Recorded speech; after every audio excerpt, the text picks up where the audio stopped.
শান্ত স্নিগ্ধ পরিবেশ। মার্কিন নৌবাহিনীর সবচেয়ে বড় ঘাঁটি পার্ল হারবারে নোঙর করে আছে সারি সারি যুদ্ধজাহাজ। ছুটির দিন হওয়ায় মার্কিন সৈন্যদের অনেকেই তখন গভীর ঘুমে আচ্ছন্ন।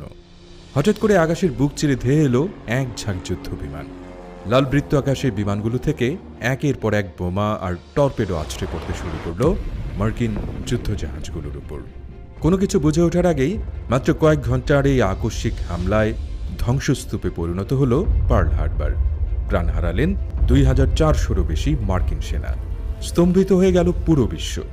যে আটলান্টিক মহাসাগর আর প্রশান্ত মহাসাগরকে ঢাল হিসেবে ভেবে যুক্তরাষ্ট্র নিজেদের সম্পূর্ণ নিরাপদ মনে করত, সেই অহংকার নিমেষে চূর্ণ করে দিল এশিয়ার একটি দ্বীপরাষ্ট্র জাপান। কিন্তু পার্ল হারবার তো কেবল শুরু ছিল। এরপর মাত্র 6 মাসেরও কম সময়ের মধ্যে Malaya, Singapore, Philippines, Dutch East Indies থেকে শুরু করে প্রশান্ত মহাসাগরের এক